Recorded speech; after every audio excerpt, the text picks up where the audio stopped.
I'm 18 years old. If you're like me, the consequences of climate change don't amount to inconvenient weather and spoiled retirement plans. If you're like me, climate change is rising up in the middle of your life, and for the first time in generations, the future that our parents promised us might not be there.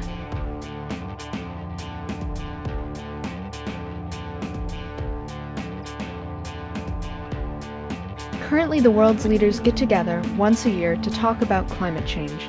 For 18 years, that's all they've done, talk. Just like Copenhagen in 2009 when my heart was broken. Copenhagen was going to be the one, the conference where the world came together to take a stand on climate change. The world came together all right.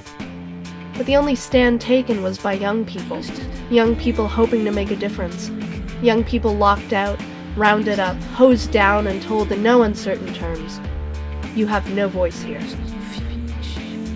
Last year, I was a person that really believed in the system. I really believed in the UN process. I was at Copenhagen participating as an observer because I truly believed in my core that this was going to be the thing that saved the day.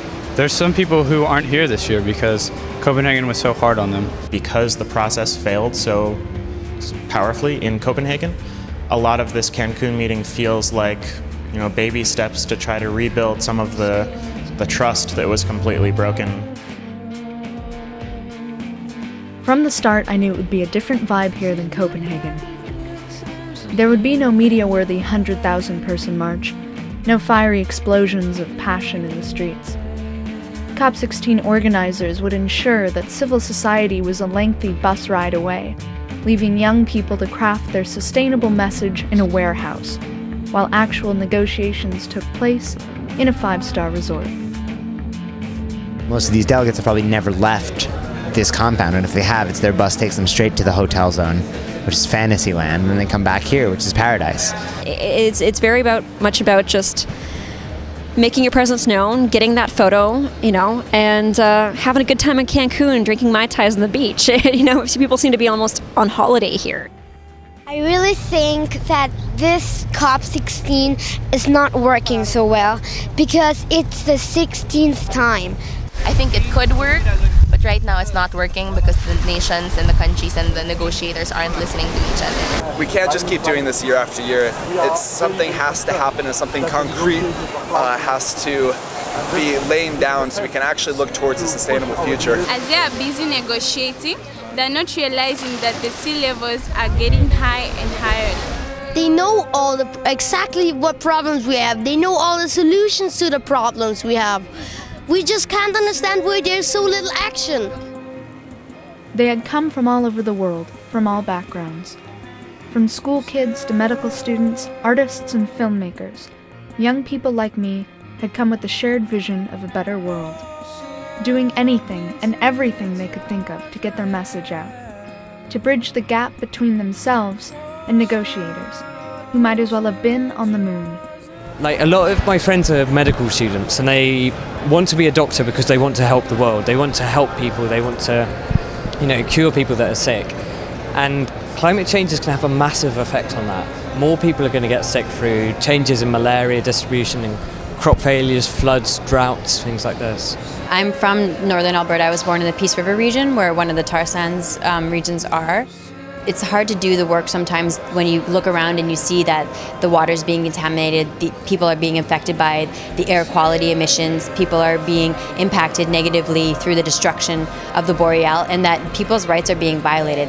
My state of Pennsylvania is not ready for all of the severe weather impacts that are going to happen. We have lots of agriculture and dairy. We're not ready to start having the climate of Alabama. We don't even emit 1% of carbon dioxide, and the impacts are the highest. Nepal is the fourth most vulnerable country to the effects of climate change. The melting of glaciers, which affects the city I live in La Paz, is really a big problem for us, and it's gonna be in 20 years. We're not gonna have water in 20 years. Sometimes I imagine it and it really makes me get scared because they talk about maybe Cancun would be underwater in many years, and I really would like my future to be better. What happens if we don't solve this problem? What happens if all of these things do end up happening? Because I'll still be alive then. So the next 40 years is going to be my life. It's going to be me growing up. It's not their future, it's our future. And if we don't make a change quickly, our future, it's going to be terrible. Something is wrong, start. Be a rebel. Let's do something.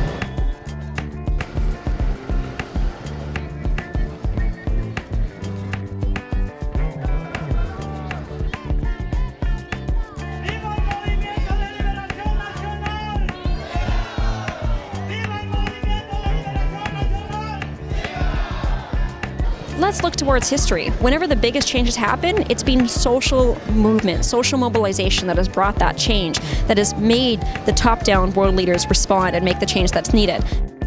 How can you influence if you have tanks outside? If you have like weapons outside? Whose safety are they going to take care of with that? Who are they going to kill? Do they need to kill someone to protect their security? I think there are a lot of issues that are at stake here today. I mean, if it's not just climate, it's also civil rights, and it's also people's rights. Más red, no queremos más red, más red, no señor. Often it comes down to a system of values, and if people just see money as the goal and growing the economy as the goal, it's super, super hard to challenge them on that. But you can't eat money.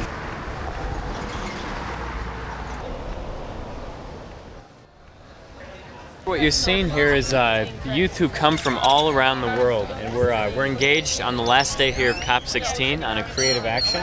We're going to hold a banner, and we're going to start counting to 21,000, which is the number of climate-related deaths that have happened this year. People are dying because of this process, not having reached the conclusion that it should have, and that's way more serious than any negotiating hurdle, way more serious than, arguing with Lord Monkton in the hallway, way more serious than us standing here complaining about, the fact that we have to take the bus back home. All that stuff is just nothing compared to the seriousness of people who are out there suffering from this every day. And that's what both keeps me going, because I know we have a chance to change that, and also makes it really hard. Climate change is a horrifying prospect. But what's maybe even more frightening, what makes me truly afraid, is that the ones who have always spoken out for us, marched for us, gotten arrested for us, they're getting tired. And if they're gone, who will be there to remind us that there's still hope? There are people dying as a result of what's happening with climate change. We need to take responsibility as people and come with an agreement that's not a full solution to climate change. We have been trying to tell the negotiators that our lives are at stake, and you guys have to do something now. Time is running out. People aren't talking about people dying. They don't get the seriousness of the situation. And when we highlight the seriousness of the situation to people, they remove us. They don't want to know. They turn their backs.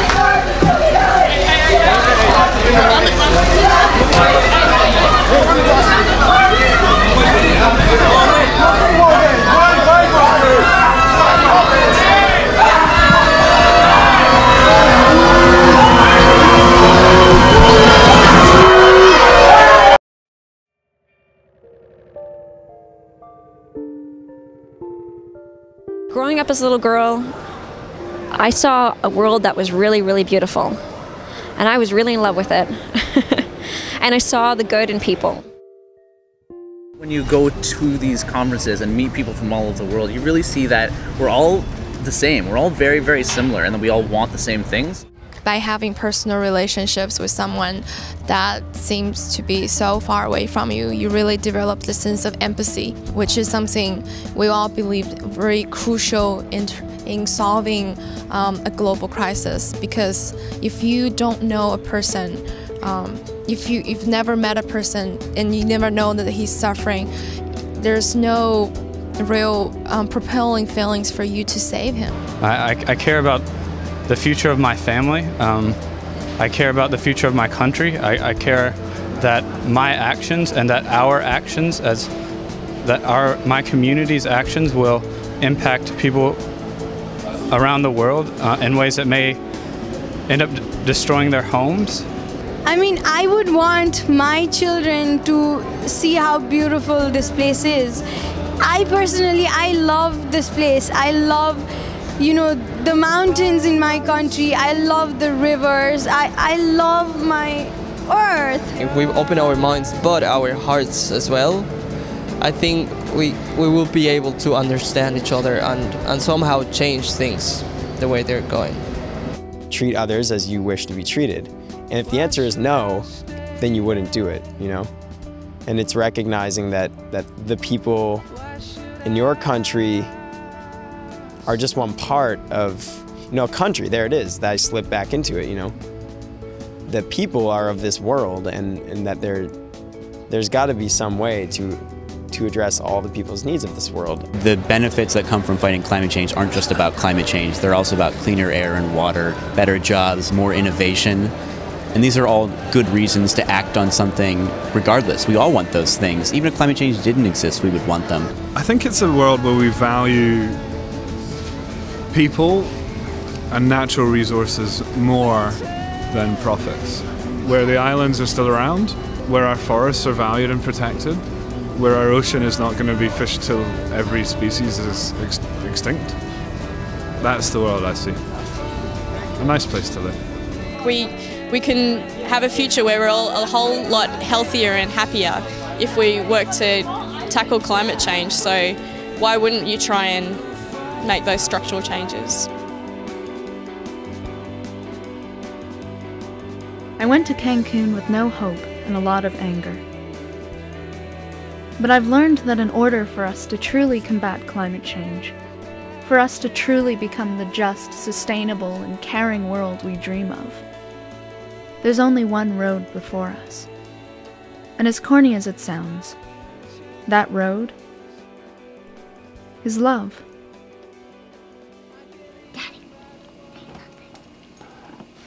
What? Yippee! Yippee!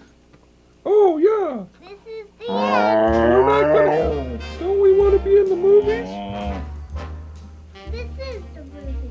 Okay, I love you, Slater. We're gonna be happy forever. Bye. Bye. Bye. Cut! You're You did great! nobody till somebody cares.